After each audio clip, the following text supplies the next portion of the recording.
Praise the Lord. ஆண்டவர் இரட்சகருமாகிய இயேசு கிறிஸ்துவின் நாமத்தில் உங்களுக்கு என் அன்பின் வாழ்த்துதல்கள். இந்த நாளிலும் இந்த வீடியோ வாயிலாக உங்களை சந்திப்பதில் மிகுந்த மகிழ்ச்சி அடைகிறேன். ஒரு நிமிடம் தலைகளை தாழ்த்தி ஜெபம் பண்ணி இந்த நாளின் வேத பாடத்துக்கு நேராக நம்ம கடந்து செல்லலாம்.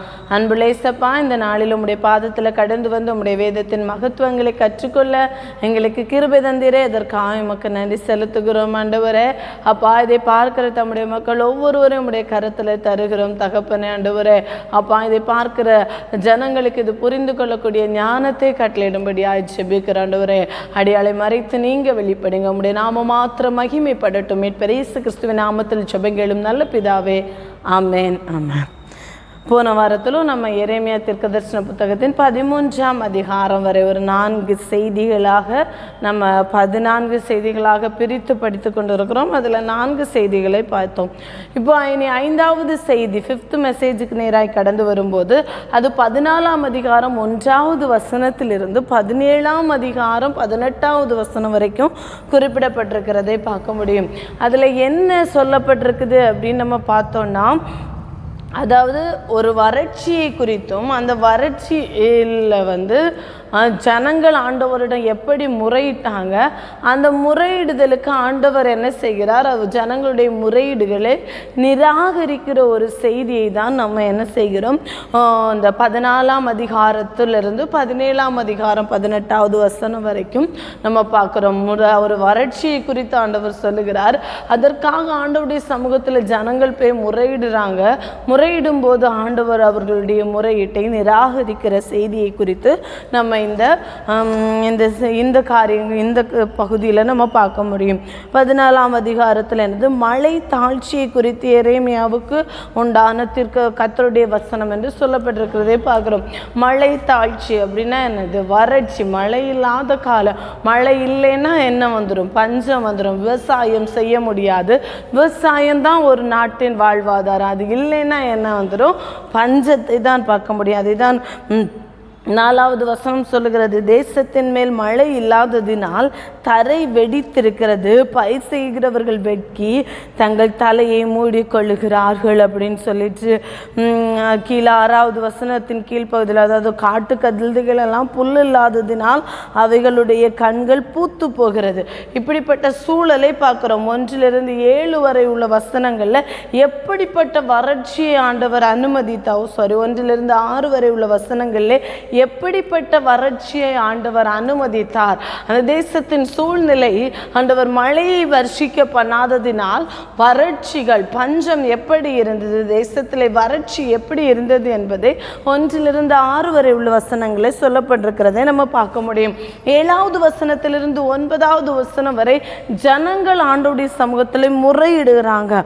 ஆண்டவரே, கர்த்தாவே, எங்கள் அக்கிரமங்கள் எங்களுக்கு விரோதமாய் சாட்சித்தாலும் உம்முடைய நாமத்து நிமித்தம் கிருபை செய்யும் அப்படின்னு சொல்லி ஆண்டவருடைய சமூகத்தில் முறையிடுகிறாங்க. 9வது வசனத்தில், கர்த்தாவே, நீர் எங்கள் நடுவில் இருக்கிறவராமே, உம்முடைய நாமம் எங்களுக்கு தரிக்கப்பட்டிருக்கிறதே, எங்களை விட்டு போகாதிரும் என்று ஆண்டவருடைய சமூகத்தில் அந்த ஜனங்கள் வறட்சியை பார்த்து இந்த வறட்சியை நீங்கி போகும்படியாக ஆண்டவருடைய சமூகத்தில் முறையிடும் போது ஆண்டவர் அவர்களுக்கு சொல்லுகிற வார்த்தை, அவர்கள் தங்கள் கால்களை அடக்கி கொள்ளாமல் அலைய விரும்புகிறார்கள் என்று கர்த்தர் இந்த ஜனத்தை குறித்து சொல்கிறார்.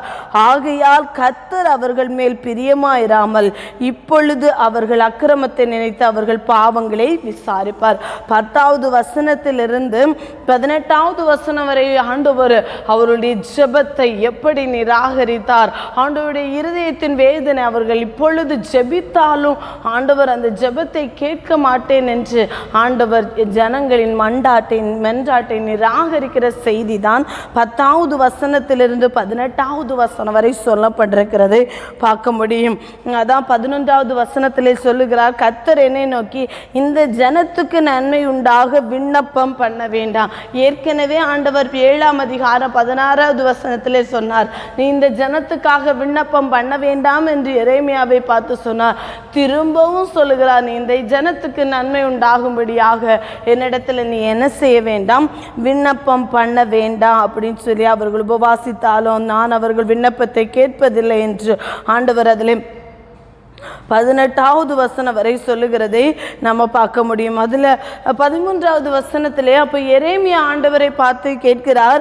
அப்பொழுது நான் கர்த்தராகிய ஆண்டவரே, இதோ நீங்கள் பட்டயத்தை காண்பதில்லை, உங்களுக்கு பஞ்சம் வருவதில்லை, உறுதியான சமாதானத்தை இவ்விடத்திலே உங்களுக்கு தருவோம் என்றார்கள் என்று தீர்க்கதரிசிகள் அவர்களுக்கு சொல்லுகிறார்களே. இல்லை, உங்களுக்கு நீங்கள் செய்கிறதெல்லாம் கரெக்டு தான், இந்த இடத்துல பட்டயத்தை காண்பதில்லை, உங்களுக்கு பஞ்சம் வருவதில்லை, உறுதியான சமாதானத்தை இவ்விடத்தில் உங்களுக்கு தருவோம் என்றார் என்று தீர்க்கதரிசிகள் அவர்களுக்கு சொல்லுகிறார். ஆண்டவர் ஒரு உறுதியான சமாதானத்தை தருவார் என்று தீர்க்கதரிசிகள் சொல்லுகிறார்களே என்று எரேமியா ஆண்டவரிடத்தில் கேட்கும் போது 14வது வசனத்தில் ஆண்டவர் சொல்லுகிறார், அப்பொழுது கர்த்தர் என்னை நோக்கி, தீர்க்கதரிசிகள் என் நாமத்தை கொண்டு பொய்யாய் தீர்க்க தரிசனம் சொல்லுகிறார்கள், நான் அவர்களை அனுப்பினதும் இல்லை, அவர்களுக்கு கற்பித்ததும் இல்லை, அவர்களோட பேசினதும் இல்லை, அவர்கள் கள்ள தரிசனத்தையும் கள்ள சகுனத்தையும் இல்லாத விசேஷத்தையும் தங்கள் இருதயத்தில் கபடத்தையுமே உங்களுக்கு தீர்க்க தரிசனமாய் சொல்லுகிறார்கள் என்று ஆண்டவர் சொல்லுகிறார். உங்களுக்கு ஆண்டவர் உறுதியான சமாதானத்தை விடத்தில் உங்களுக்கு தருவோம் என்று தீர்க்க தரிசனம் சொல்லுகிறார். அந்த தீர்க்க தரிசிகளை ஆண்டவர் என்ன சொல்லுகிறார்? பொய்யாய் தீர்க்க தரிசனம் சொல்லுகிறார்கள், தங்கள் இருதயத்தின் கபடத்தையுமே உங்களுக்கு தீர்க்க தரிசனமாக சொல்லுகிறார்கள் என்று ஆண்டவர் சொல்லுகிறார். இந்த நாட்களில் இதை கேட்டுக்கொண்டிருக்கிற தேவ ஜனமே, நம்மை பார்த்து உங்களுக்கு சமாதானம், உங்களுக்கு சமாதானம், ஆண்டவராகிய இயேசு கிறிஸ்து என்னுடைய சமாதானத்தை உங்களுக்கு வைத்து போயிருக்கிறேன் என்று சொல்லிவிட்டு தான் இந்த இடத்தை விட்டு, இந்த உலகத்தை விட்டு கடந்து சென்றார். ஆனால் அந்த சமாதானத்தை பெற நாம் அவருடைய வழிகளிலே நடக்க வேண்டியது அவசியமாய் காணப்படுகிறது. இல்லாம நீங்க எப்படி வேண்டுமானாலும் வாழலாம், ஆண்டவர் உங்க கூடயே இருக்கிறார், அதேவ சமாதானம் உங்க கூட தான் இருக்கும்னு சொல்வாங்கன்னா அதுல ஏதோ தவறு இருக்கிறது என்பதுதான் என்னது. அந்த தீர்க்க தரிசனத்திலே ஏதோ ஒரு தவறு இருக்கிறது, அது பொய்யான தீர்க்க தரிசனம் என்பதை நாம் புரிந்து கொள்ள வேண்டிய காலகட்டத்தில் இந்த நாட்களில் வந்திருக்கிறோம். இதெல்லாம் கேட்டபோது எரேமியாவின் மனம் எப்படி இருக்கிறது? 17வது வசனம், என் கண்களிலிருந்து இரவும் பகலும் ஓயாமல் கண்ணீர் ஓடிக்கொண்டிருக்கும் என் ஜனம் என்கிற குமாரத்தியாகிய கன்னிகை மகா வேதனை உள்ள அடியினாலும் கொடிய காயத்தினாலும் சேதப்பட்டிருக்கிறார். ஒரு எரேமியா துக்கம் நிறைந்தவராய் சொல்லுகிறார், என் கண்களிலிருந்து இரவும் பகலும் ஓயாமல் கண்ணீர் ஓடிக்கொண்டிருக்கும். இருதயத்தின் மேல் பாசம் வைத்த தேசத்தின் மேல் அதிகமான பாசத்தை வைத்த இந்த எரேமியா தீர்க்கதரிசி ஆண்டவர் இப்படியெல்லாம் நியாயம் தீர்ப்பேன் என்று சொல்லுகிற அந்த வார்த்தையை கேட்டபோது இரவும் பகலும் அவருடைய கண்களிலிருந்து கண்ணீர் ஓடிக்கொண்டிருக்கிற அளவுக்கு ஆண்டவருடைய சமூகத்திலே அழுகிறவராய் காணப்படுகிறார் என்பதை தான் நம்ம இந்த இடத்திலே பார்க்கிறோம். அடுத்ததாக 19வது வசனத்திலிருந்து 22வது வசனம் வரை திரும்பவும் 2ஆம் முறையாக ஜனங்கள் ஆண்டுடைய சமூகத்தில் என்ன செய்கிறாங்க? விண்ணப்பம் பண்ணுகிறார். முதலாவது விண்ணப்பம் பண்ணினார்கள், அதை ஆண்டவர் நிராகரித்தார். திரும்பவும் விண்ணப்பம் பண்ணுறாங்க. அந்த விண்ணப்பத்தை குறித்து தான் 19வது அதிகாரத்திலிருந்து அதிகாரம் 22வது வசனம் வரைக்கும் நாம் பார்க்குறோம். அதில் அந்த ஜனங்கள் சொல்லுகிற 22வது வசனத்தில் சொல்லுகிற காரியத்தை பாருங்கள். புறஜாதிகளுடைய வீணான தேவர்களுக்குள் மழை வருஷிக்க பண்ணத்தக்கவர்கள் உண்டோ? அல்லது வானங்கள் தானாய் மழைகளை கொடுக்குமோ? எங்கள் தேவனாகிய கர்த்தராயிருக்கிற நீர் அல்லவோ அதை செய்கிறவர், ஆகையால் உமக்கு காத்திருக்கிறோம், தேவரீர் இவைகளை எல்லாம் உண்டு பண்ணினீர். எத்தனை தரமோ ஆண்டவர் நானே கர்த்தர், என்னை என்று உங்களுக்கு வேறு தேவன் இல்லை என்று ஏசாயா தீர்க்கதரிசி அநேக இடங்களில் விக்கிரகங்களுக்கும் தேவனுக்குமான வித்தியாசத்தை குறித்தெல்லாம் அநேக தீர்க்க தரிசனங்களை சொல்லியிருக்கிறார். நாம் அதையெல்லாம் தியானித்தோம். ஆனால் அந்த நாட்களிலெல்லாம் செவி கொடுக்க மனமற்ற அந்த இஸ்ரவேல் ஜனங்கள் இன்றைக்கு மழை இல்லாத போது, தேசத்திலே பஞ்சம் கடந்து வந்த போது, வறட்சியை அனுபவித்து கொண்டிருக்கிற அந்த இஸ்ரவேல் ஜனங்கள் சொல்லுகிறார், புறஜாதிகளுடைய வீணான தேவர்களுக்குள் மழை வருஷிக்க பண்ணத்தக்கவர்கள் உண்டோ? அல்லது வானங்கள் தாழாய் மழையை கொடுக்குமோ? எங்கள் தேவனாகிய கர்த்தராய் இருக்கிற நீரல்லவோ அதை செய்கிறவர். இப்பொழுது தெரிகிறது, இஸ்ரவேல் ஜனங்களுக்கு புறஜாதிகளுடைய வீணான தேவர்களுக்குள் மழையை வர்ஷிக்க பண்ணுகிற தேவர்கள் இல்லை என்பது இஸ்ரவேல் ஜனங்களுக்கு தெரிந்திருந்தும் வீணான தேவர்களை என்ன செய்தாங்க? வணங்கினாங்க என்பதுதான் உண்மை. தானாய் மழையும் வானம் பொழியாது.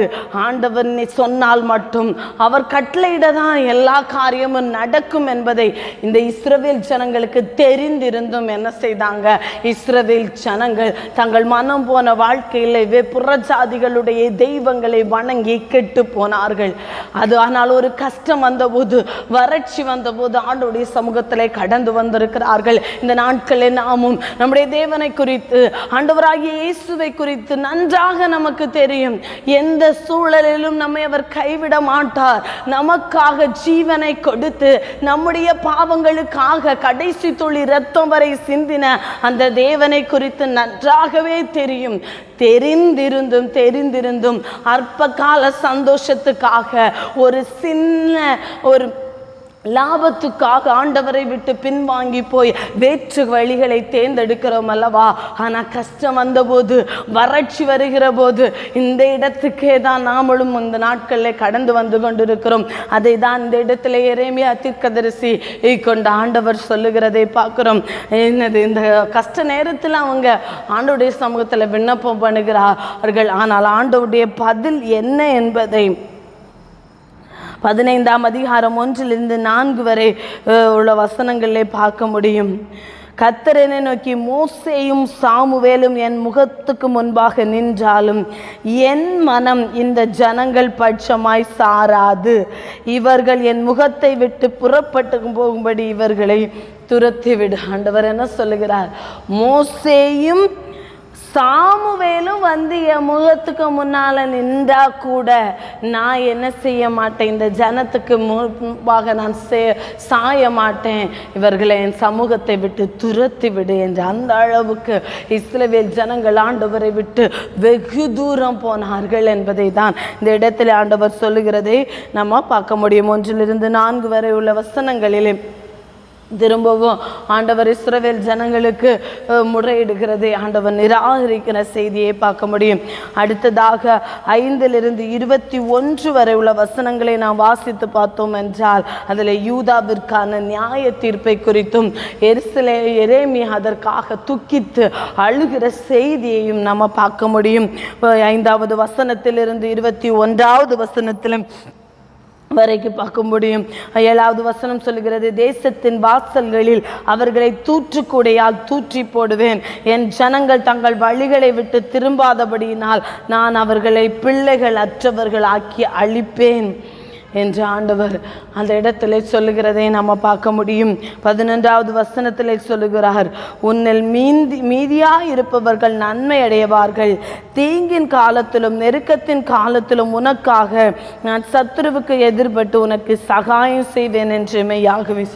ஒரு தூற்றுக்குடையால் நான் தூற்றி போடுவேன். அப்படி தூற்றி போடும்போது உன்னில் மீதியாக இருக்கிறவர்களுக்கு அவர்கள் நன்மை அடைவார்கள். தீங்கின் காலத்திலும் நெருக்கத்தின் காலத்திலும் உனக்காக நான் சத்துருக்கு எதிர்பட்டு உனக்கு சகாயம் செய்தேன் என்று மெய்யாகவே சொல்லுகிறேன். அந்த நாட்களிலே இதை பார்த்து கொண்டிருக்கிற அருமையான தேவ ஜனமே, ஒருவேளை உலகம் பாவத்தில் தான் இருக்குதே, இந்த உலகத்தில் நான் மட்டும் எப்படி பரிசுத்தமாய் ஆண்டவருக்கு பிரியமாய் என்னை காத்து கொண்டு வாழ முடியும்?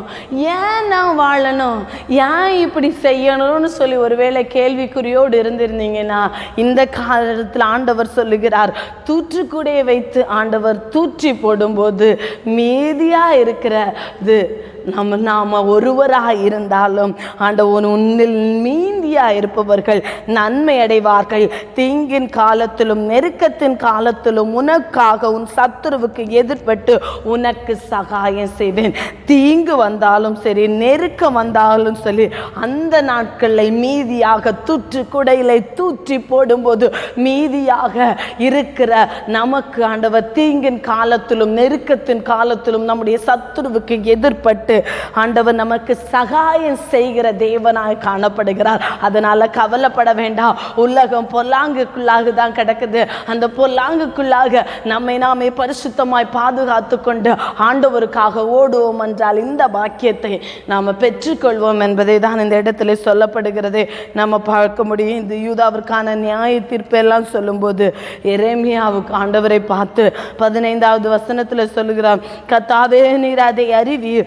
தேவரீர் என்னை நினைத்து என்னை விசாரித்து என்னை துன்பப்படுத்துகிறவர்களுக்கு என்ன நிமித்தம் நீதியை சரிக்கட்டும்.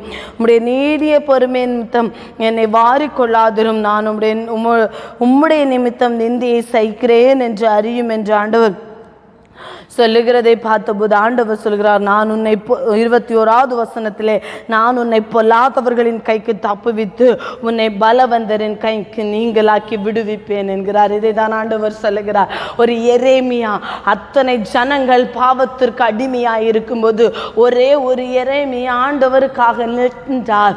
அந்த நடத்திலே நான் உன்னை பொல்லாதவர்களின் கைக்கு தப்புவித்து உன்னை பலவந்தரின் கைக்கு நீங்களாக்கி விடுவிப்பேன். இந்த நாட்களிலே பொல்லாங்குக்குள்ளாக கிடக்கிற ஜனங்கள் மத்தியிலே ஒரு எரேமியாவாக நாம் நின்றோம் என்றால் ஆண்டவர் என்ன செய்வாராம்? பொல்லாதவரின் கைக்கு நம்மை தப்புவித்து நம்மை பலவந்தவரின் கைக்கு நீங்களாக்கி விடுவிக்கிற தேவனாய் காணப்படுகிறார் என்பதை தான் நம்ம இந்த இடத்துல பார்க்க முடியும்.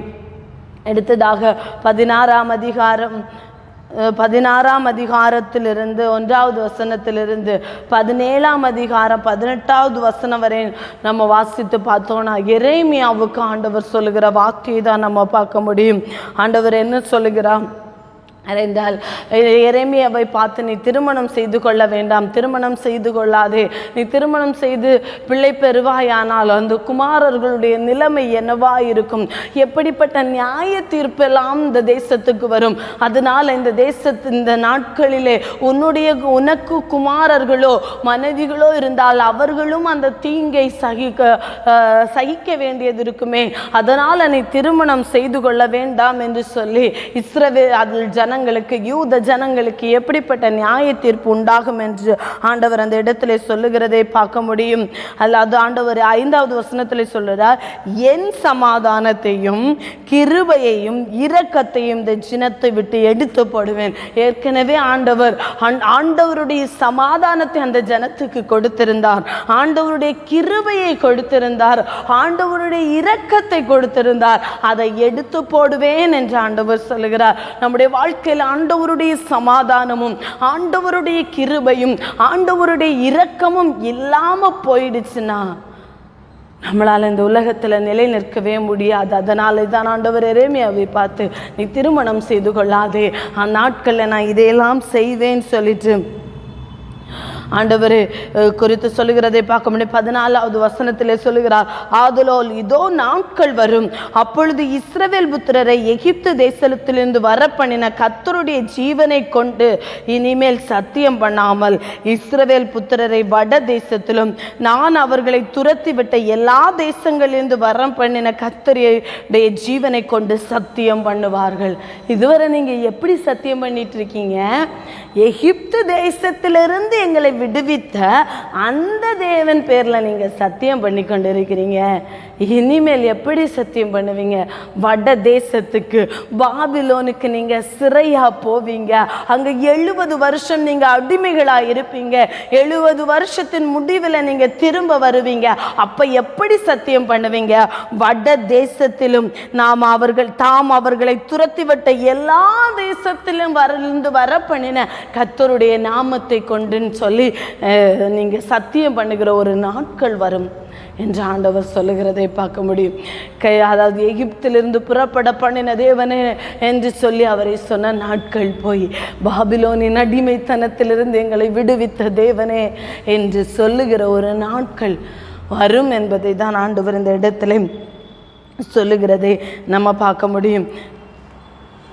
அடுத்ததாக 17வது வசனம் 1வது வசனத்திலே பார்க்கும்போது யூதாவின் பாவம் இரும்பெழுத்தாணியினாலும் வைரத்தின் நுனியினாலும் எழுதப்பட்டு அவளுடைய இருதயத்தின் பலகையிலும் உங்கள் பலிபீடங்களுடைய கொம்புகளிலும் பதிந்திருக்கிறது.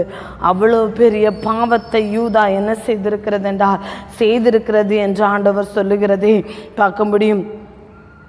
அந்த இடத்துல ஆண்டவர் சொல்லுகிறதே பார்க்க 5வது வசனத்திலே, மனுஷன் மேல் நம்பிக்கை வைத்து மாம்சமானதை தன் புயபலமாக்கி கொண்டு கர்த்தரை விட்டு விலகிற இருதயமுள்ள மனுஷன் சபிக்கப்பட்டவன் என்று சொல்லி ஆண்டவர் சொல்லிட்டு என்னென்ன நடக்கும், அவன் என்ன செய்வான்னு சொல்லிட்டு 7வது வசனத்திலே சொல்லுகிறார், கர்த்தர் மேல் நம்பிக்கை வைத்து கர்த்தரை தன் நம்பிக்கையாக கொண்டிருக்கிற மனுஷன் பாக்கியவான். கர்த்தர் மேல் நம்பிக்கை வைத்து கர்த்தரை தன் நம்பிக்கையாக கொண்டிருக்கிற மனுஷன் பாக்கியவான். கர்த்தர் மேல நம்பிக்கை வைத்து அவரையே நம்முடைய நம்பிக்கை, நம்மளுக்கு இந்த உலகத்தில் எந்த நம்பிக்கை எது மேலே நம்ம நம்பிக்கை வைத்தாலும் அது எல்லாமே ஒரு நாளில் மாறி போகும். பிள்ளைகள் பெற்றோர் மேலே நம்பிக்கை வைத்தாலும் அது நிரந்தரம் அல்ல. பெற்றோர் பிள்ளைகள் மேல் நம்பிக்கை வைத்தாலும் அது நிரந்தரம் அல்ல. நமக்கு ஒரு வேலை இருக்குன்னா அது மேலே நம்பிக்கை வைத்தாலும் அது நிரந்தரம் அல்ல. நம்முடைய படிப்பின் மேலே நம்பிக்கை வைத்தாலும் அதுவும் நிரந்தரம் அல்ல. நம்முடைய திறமையின் மேலே, நம்முடைய தாளந்தின் மேலே, நம்முடைய சுய பலத்தின் மேலே நம்பிக்கை வைத்தாலும் எதுவுமே நிரந்தரம் இல்லை. கர்த்தர் மேல் நம்பிக்கை வைக்கிற மனுஷன் பாக்கியவான்.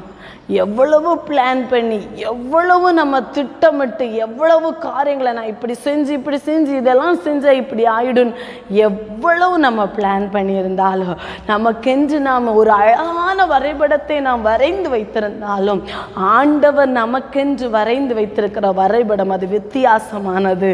அந்த தேவன் மேலே நம்பிக்கை வைத்தோம் என்றால் ஆண்டவர் நம்மை கொண்டு போகிற பாதை அது அழகாகவும் ஆச்சரியமாகவும் இருக்கும் என்பதை தான் ஆண்டவர் இந்த இடத்துல சொல்லுகிறதே நம்ம பார்க்க முடியும். இதை தான் குறித்து ஆண்டவர் சொல்லுகிறதை பார்க்குறோம். இப்படிப்பட்ட தீங்கெல்லாம் வரும், அதனால் நீ திருமணம் செய்து கொள்ளாதே என்று ஆண்டவர் எரேமியாவுக்கு வார்த்தையை கொடுக்கிறத நாம் பார்க்க முடியும். அடுத்ததாக 6th மெசேஜுக்கு நேராக கடந்து போவோம் என்றால், 6வது மெசேஜ், அதாவது 6வது செய்திக்கு நேராக நம்ம கடந்து போவோம் என்றால் அது 17ஆம் அதிகாரம் 19வது வசனத்திலிருந்து 19ஆம் அதிகாரம் 15வது வசனம் வரை சொல்லுகிறதை பார்க்க முடியும். அதாவது ஆண்டவர் அதிலிருந்து அது ஒரு ஓமையை சொல்லுகிறார், அதிலிருந்து ஜனங்களுக்கு ஒரு செய்தியை சொல்லுகிறார். அடுத்து அந்த இதிலே எரேமியா எப்படியெல்லாம் துன்பப்படுத்தப்பட்டார் என்பதை குறித்தும் அந்த இடத்துல இடையில சொல்லப்பட்டிருக்கிறது நம்ம பார்க்க முடியும். 17ஆம் அதிகாரம் 19வது வசனத்தில் இருந்து 27வது வசனம் வரை எதை பற்றி சொல்லப்பட்டிருக்குன்னா, வாசலில் இருக்கும் ராஜாவுக்கான செய்தியை குறித்து சொல்லப்பட்டிருக்கு. அதில் என்ன சொல்லியிருக்கு ஷார்ட்டாக பார்த்தோன்னா, ஆண்டவர் வாசலில் இருக்கிற இஸ்ரவேல் ஜனங்கள், அதாவது அந்த வாசலில் இருக்கிற அந்த வாசல் காப்பாளனை பார்த்து என்ன சொல்லுகிறார் என்றால், இந்த வாசல்களில் பிரவேசிக்கிற யூதாவின் ராஜாக்களும் எல்லா யூதரும் எருசலேமின் எல்லா குடிகளுமாகிய நீங்கள் கர்த்தருடைய வார்த்தையை கேளுங்கள். நீங்கள் ஓய்வு நாளில் சுமைகளை எடுத்து அவைகளை எருசலேமின் வாசல்களுக்குள் கொண்டு வராதபடிக்கு. ஓய்வு நாளில் ஆண்டவர் சுருக்கமாக பார்த்தோன்னா, ஓய்வு நாளிலே ஆண்டவரை சேவிக்கிற அந்த ஓய்வு நாளிலே நீங்கள் என்ன செய்ய வேண்டாம் என்று ஆண்டவர் சொல்லுகிறார் என்றால், சுமைகள், அதாவது வியாபாரம் பண்ண வேண்டாம், வெளியிலிருந்து உள்ள என்ன வர வேண்டாம், சரக்குகள் வர வேண்டாம், உள்ள இருந்து வெளியில சரக்குகள் போக வேண்டாம், வியாபாரம் செய்ய வேண்டாம் என்று ஆண்டவர் சொல்கிறார். அந்த ஒரு நாள் கிடைக்கிற அந்த வருமானம் அது நமக்கு வேண்டாம் என்று ஆண்டவர் இதை சொல்லும் போது அவங்க என்ன செய்கிறாங்க, அதை செய்யாதபடி 27வது வசனம், நீங்கள் ஓய்வு நாளை பரிசுத்தமாக்கும் படிக்கும் ஓய்வு நாளிலே சுமையை எருசலேமின் வாசல்களுக்குள் எடுத்து வராதிருக்கும் படிக்கும் என் சொல்லை கேளாமற் போனீர்களாகில் நான் அதன் வாசல்களில் தீ கொளுத்துவேன், அது எருசலேமின் அரண்மனைகளை பட்சித்தும் அவிந்து போகாதிருக்கும் என்று கர்த்தர் சொல்லுகிறார். நீங்கள் இதை செய்யாமல் இதை கேட்காம இருந்தீங்கன்னா எருசலேமின் வாசல்களை ஆண்டவர் என்ன செய்வேன், தீ கொளுத்துவேன் சொல்லலாம். அதை செய்தீங்க, நீங்கள் என் வார்த்தைகளை கேட்பீர்களானால், என் சொல்ல கேட்பீர்கள். 25வது வசனத்தில் ஆண்டவர், அப்பொழுது தாவீதின் சிங்காசனத்தில் உட்கார்ந்து இருக்கிறவர்களும் ரதங்களின் மேலும் குதிரைகளின் மேலும் ஏறுகிறவர்களும் ஆகிய ராஜாக்களும் ராஜகுமாரர்களும் அவர்கள் பிரபுக்களும் யூதாவின் மனுஷனை எருசலேம் குடிகள் இந்த நகரத்தின் வாசலுள் பிரவேசிப்பார்கள். இந்த நகரம் என்றென்றைக்கும் குடியுள்ளதாக இருக்கும். ஒரு நாள் ஆசீர்வாதம் அது உங்களுக்கு வேண்டாம், நீங்கள் எனக்காக பரிசுத்தம் பண்ணி கொள்ளுங்கள் என்று ஆண்டவர் சொல்லுகிறார். இந்த நாட்கள் இதை கேட்டுக்கொண்டிருக்கிற தேவஜனமே, இந்த நாட்களில் இதெல்லாம் பழைய ஏற்பாட்டு பிரமாணம் தானே, நாம் எதுக்கு ஞாயிற்றுக்கிழமையை பரிசுத்தப்படுத்தி ஆண்டவருடைய சமூகத்திற்கு கடந்து வரணும்? அப்படியெல்லாம் ஒன்றும் இல்லை. எந்த நேரத்தில் வேணுமானாலும் ஆண்டவரை ஆராதிக்கலாமே. அதுதானே புதிய ஏற்பாட்டு பிரமாணம் அப்படின்னு சொல்லி நீங்கள் நினைக்கலாம். உண்மையிலேயே அது உண்மைதான். எந்த நேரமானாலும் ஆண்டவர் நமக்கு என்னது, நம்முடைய சத்தத்துக்கு செவி கொடுப்பார். நாம் எந்த நேரத்தில் ஆண்டவர் அண்டைக்கு கடந்து வந்தாலும் ஆண்டவர் அதற்கு செவி கொடுக்கிற தேவனாய் இருக்கிறார் என்பது நிச்சயம். அதை நான் நம்புகிறேன். ஆனால் என்னுடைய ஒரு சிறிய நம்பிக்கை, சிறு வயதிலிருந்து வளர்க்கப்பட்ட விதத்தில் என்னுடைய நம்பிக்கை என்னவென்றால், ஆண்டவருக்கென்று ஒரு நாளை நாம் பரிசுத்தம் பண்ணி அந்த நாளை ஆண்டவருக்கென்று நாம் கொடுக்கும்போது அதனால் கிடைக்கிற ஆசீர்வாதம் ரொம்ப அதிகமான ஆசீர்வாதத்தை நம்ம பெற்றுக்கொள்ள முடியும் என்பது என்னுடைய ஆணித்தரமான நம்பிக்கை. சிறு வயதிலிருந்தே ஞாயிற்றுக்கிழமை காலையில் உலக பிரகாரமான எந்த காரியங்களையும் செய்ய எங்களுக்கு அனுமதியே கிடையாது. எக்காரணத்தை கொண்டு பள்ளி பாடங்களையும் காலேஜ் புக்ஸையும் எங்களால் ஓப்பன் பண்ணி எவ்வளவு படிக்க இருந்தாலும் சரி, எந்த எக்ஸாமாக இருந்தாலும் சரி, எங்கள் வீடுகளில் யாருக்குமே என்னது உலக பிரகாரமான எந்த வேலையும் ஞாயிற்றுக்கிழமை காலையில் செய்கிறதுக்கு எங்களுக்கு அனுமதி கிடைத்ததே கிடையாது. அப்படி வளர்க்கப்பட்டனால, அப்படி பரிசுத்தம் பண்ணப்பட்டனால உண்மையாகவே நாங்கள் இன்றைக்கு ஆசீர்வாதமாக இருக்கிறோம் என்பதை ஆணித்தரமாக நான் சொல்ல முடியும். ஒருவேளை அது புதிய ஏற்பாட்டு பிரமாணமா கட்டளையா என்றால் என்கிற ஒரு கேள்வி இன்றைக்கு அநேக விதமான குழப்பங்கள் வருகிறதுனால ஒருவேளை யோசிக்கலாம். ஆனால் ஒன்று, நம்முடைய மனதிற்கும் ஆவிக்குரிய ரீதியான காரியங்களை நாம் எடுத்துக்கொள்ளாமல் கொஞ்சம் ப்ராக்டிக்கலாக திங்க் பண்ணால் கூட, ஆவிக்குரிய காரியங்கள் உண்மைதான், அது ஒரு பக்கம் இருக்கட்டும், ப்ராக்டிக்கலாக நம்ம வாழ்க்கையை எடுத்துக்கொண்டால் கூட ஒரு நாள் பிள்ளைகளுடைய உலக பிரகாரமான படிப்புகளை ஒதுக்கி வைத்துவிட்டு ஒரே ஒரு நாள், அந்த 6 நாளும் பிள்ளைங்க ஸ்கூலுக்கு போகிறாங்க, படிக்கிறாங்க, எல்லாம் செய்கிறாங்க. அந்த 7வது அந்த வாரத்தின் 1ஆம் நாள் ஆகிய அந்த ஓய்வு நாளிலே, ஆண்டவருக்கு என்ற பரிசுத்தம் பண்ணப்பட்ட அந்த பரிசுத்த நாளிலே நீங்கள் இப்போ டியூஷன் எல்லாம் கட் பண்ணி விட்டு காலையில் 7 மணியா பைபிள் படித்து ப்ரேயர் பண்ணி சர்ச்சுக்கு வந்து ஆண்டவரை ஆராதித்து அந்த ஒரு நாளில் நீ ஸ்கூல் பாடங்கள் எல்லாம் தொடவே வேண்டாம், அதெல்லாம் ஓரங்கட்டி வைத்து இந்த காரியத்துக்கு முதலிடம் கொடுன்னு சொல்லிப்பாங்க. பிள்ளைங்க மன ரீதியாகவும் என்ன செய்வாங்க என்றால் நன்றாக இருப்பாங்க என்பது என்னுடைய நம்பிக்கையாய் காணப்படுது. ஏன்னா இன்னைக்கு பெரியவர்களாக இருந்தாலும் சரி, உலகத்துக்காக ஓடுகிறோம், வேலை செய்கிறோம், அதுலேயே ஒரு ப்ரெஷரைஸாக நம்ம வாழ்க்கை போய்கொண்டே இருக்கும்போது ஒரு நாள் மட்டும் ஆண்டவருக்கு முதல் இடம் கொடுத்து எல்லா காரியங்களையும் தூக்கி ஒதுக்கி வச்சுட்டு, படிப்பு ஒரு பக்கம் இருக்கட்டும், வேலை ஒரு பக்கட்டும் இருக்கட்டும், எல்லா காரியங்களையும் ஒதுக்கி வைத்து விட்டு ஆண்டவருக்கு மாத்திரம் முதலிடம் கொடுத்து நம்முடைய வாழ்க்கை வைக்கும்போது நம்முடைய மன ரீதியாகவும் நாம் நன்றாக இருக்க முடியும் என்பது என்னுடைய நம்பிக்கையாய் காணப்படுகிறது. அதை தான் ஆண்டவர் இந்த அந்த ஒரு நாளில், ஓய்வு நாளில் நீங்கள் சுமைகளை என்ன செய்ய வேண்டாம், உள்ளேருந்து வெளியே கொண்டு போக வேண்டாம், வெளியிலேருந்து உள்ளே கொண்டு போக வேண்டாம். வாசலில் இருக்க வாசல் வாசல் காவலர்களுக்கு ஆண்டவர் சொல்லுகிற வார்த்தையே காணப்படுகிறது. அடுத்ததாக 18ஆம் அதிகாரம் 1-12 வரை ஆண்டவர் என்னது ஒரு குயவனை கொண்டைய ஓமையை ஆண்டவர் சொல்லுகிறார். நீ எழுந்து குயவன் வீட்டிற்கு போ, அங்கே என் வார்த்தைகளை உனக்கு தெரிவிப்பேன் என்றார். அப்படியே நான் குயவன் வீட்டிற்கு போனேன். இதோ அவன் திரிகையிலே வனைந்து கொண்டிருக்கின்றான். குயவன் வனைந்து கொண்டிருந்த மண்பாட்டை அவன் கையிலே கெட்டு போயிற்று. அப்பொழுது அதை திருத்தமாய் செய்யும்படிக்கு தான் பார்வைக்கு சரியாய் கண்டபடி குயவன் அதை திரும்ப வேறே பாண்டமாக வனைந்தான். அப்படி ஆண்டவர் இந்த காரியத்தை, அப்பொழுது கர்த்தருடைய வசனம், இஸ்ரவேல் குடும்பத்தாரே, இந்த குயவன் செய்தது போல நான் உங்களுக்கு செய்யக்கூடாதோ என்று கர்த்தர் சொல்கிறார். இதோ இஸ்ரவேல் வீட்டாரே, களிமண் குயவன் கையில் இருக்கிறது போல நீங்கள் என் கையில் இருக்கிறீங்க. ஆண்டவர் இஸ்ரவேல் ஜனங்களை பார்த்து சொல்கிறார், களிமண் குயவன் கையில் இருக்கிறது போல நீங்க என் கையில் இருக்கீங்க. பிடுங்குவேன், இடிப்பேன், அழிப்பேன் என்று நான் ஜாதிக்கு விரோதமாக ஒரு ராஜ்யத்துக்கு விரோதம் சொன்ன மாத்திரத்தில் நான் விரோதமாய் பேசின அந்த ஜாதியா தங்கள் தீமையை விட்டு திரும்பினால் நானும் அவர்களுக்கு செய்ய நினைத்த தீங்கை செய்யாதபடிக்கு மனம் மாறுவேன். கட்டுவேன், நாட்டுவேன் என்று ஒரு ஜாதியையும் ஒரு ராஜ்யத்தையும் குறித்து நான் சொல்கிறதுண்டு. அவர்கள் என் சத்தத்துக்கு கேளாமல் என் பார்வைக்கு பொல்லாப்பானதை செய்வார்கள், ஆனால் நானும் அவர்களுக்கு அருள் செய்வேன் என்று சொன்ன நன்மையை செய்யாதபடிக்கு மனம் மாறுவேன். அதாவது ஆண்டவர் ஒரு வாக்குத்தத்தை கொடுக்கிறார். நான் உன்னை ஆசீர்வதிப்பேன், நான் உன்னை உயர்த்துவேன், நான் உன்னை இப்படியாக வைப்பேன் என்று ஆண்டவர் நமக்கு ஒரு வாக்குத்தத்தை கொடுக்கிறார். வாக்குத்தத்தை பெற்றுக்கொண்டு நான் ஆண்டவர் எல்லாம் செய்வார், நான் என் மனம் போன போக்கில் நான் வாழ்வேன் என்று அப்படியே அந்த போக்கிலே வாழ்ந்தோம்னால் ஆண்டவர் என்ன செய்வார்? அந்த கொடுத்த வாக்கை மனம் மாறவும் ஆண்டவர் செய்வாராம். மனம் மாறுவதற்கு அவர் மனிதர் அல்ல என்று நாம் பார்க்கிறோம். அவர் தேவன், மனம் மாற மாட்டார். ஆனால் நாம் அவருடைய சத்தத்துக்கு கீழ்ப்படியாது போகிற பட்சத்திலே ஆண்டவர் மனம் மாறுவாராம்.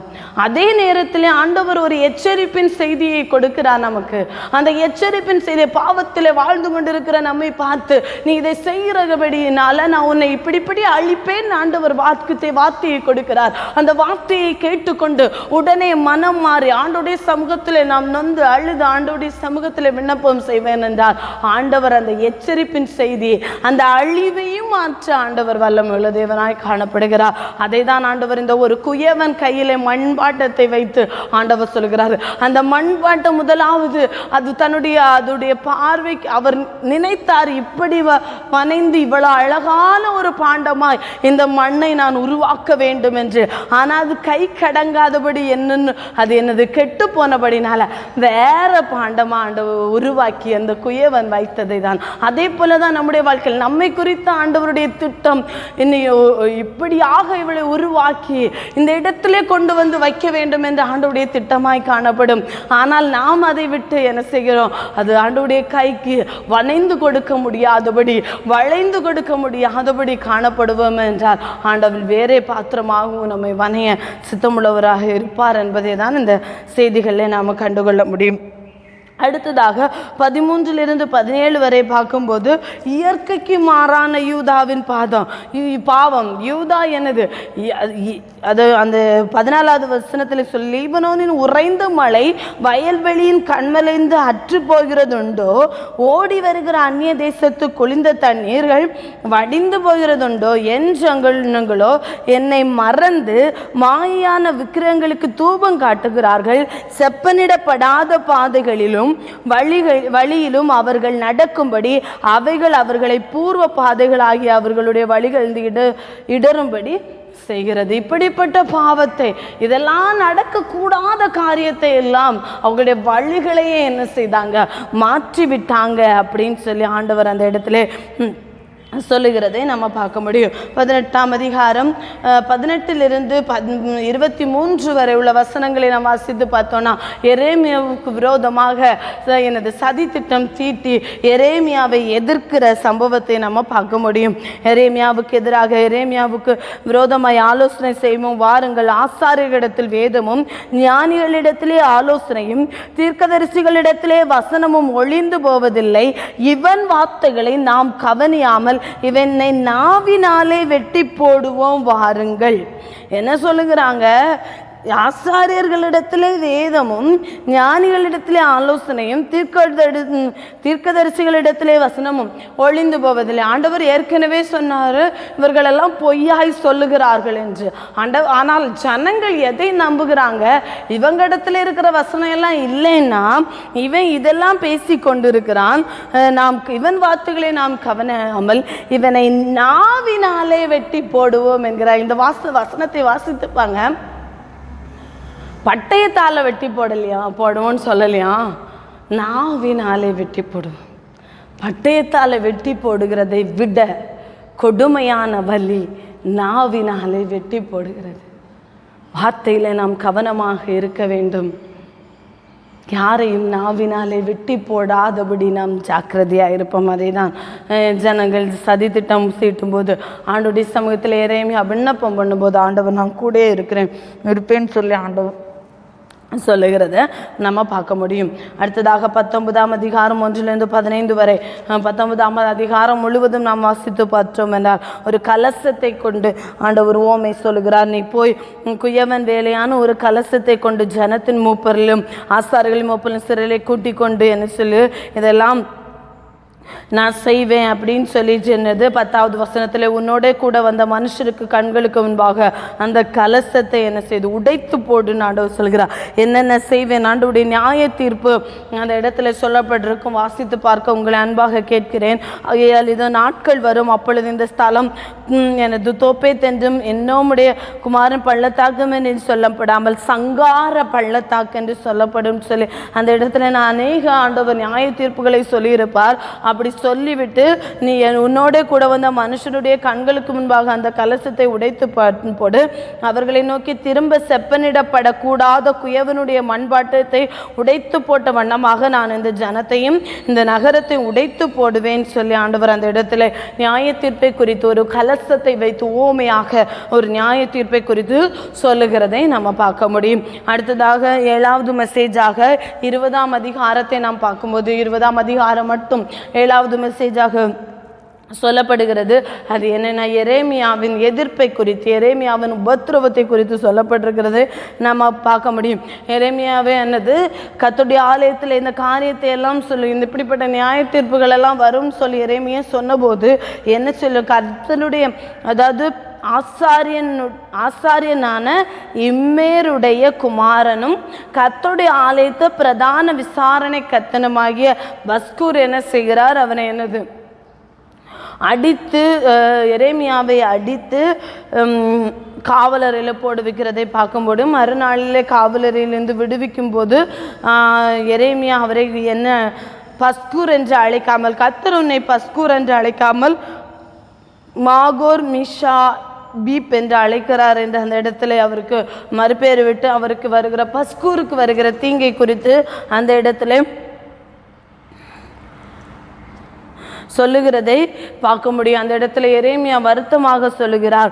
8வது வசனத்தின் பின்பக்கத்திலே, நான் கூறின கர்த்தருடைய வார்த்தை நாள்தோறும் எனக்கு நிந்தையும் பரிகாசமும் ஆயிற்று. ஆண்டவருடைய வார்த்தையை சொல்லும்போது நிந்தையும் பரிகாசமும் வரும் என்பதை, அதாவது நாள்தோறும் அது எனக்கு நிந்தையும் பரிகாசமுமாய் மாறிற்று என்று ஆண்டவர் எரேமியா சொல்லுகிறதை பார்த்துட்டு அடுத்து 9வது வசனத்தில் சொல்லுகிறார், நான் அவரை பிரஸ்தாபம் பண்ணாமலும் இனி கர்த்தருடைய நாமத்தில் பேசாமலும் இருப்பேன் என்றேன்.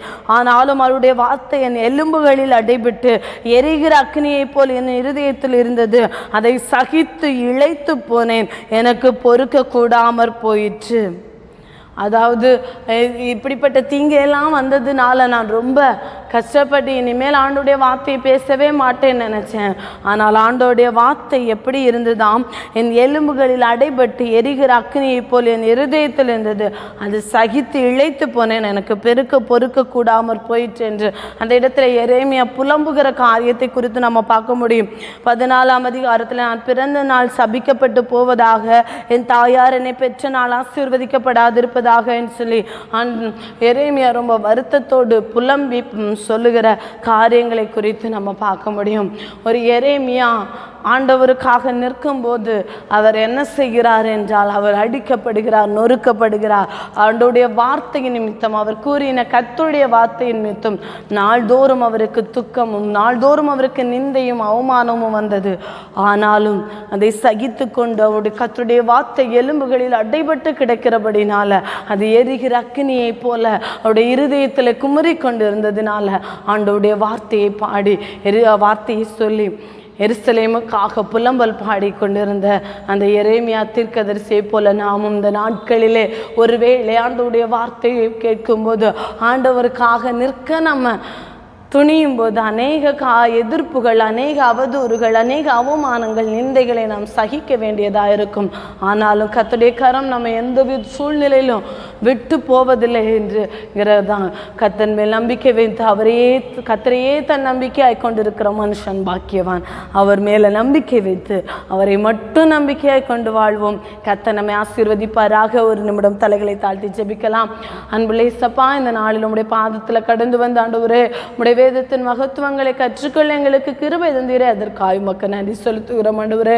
உம்முடைய நாம மாத்திரம் மகிமைப்படட்டும் ஆண்டவரே. நீங்க கூட இருங்க.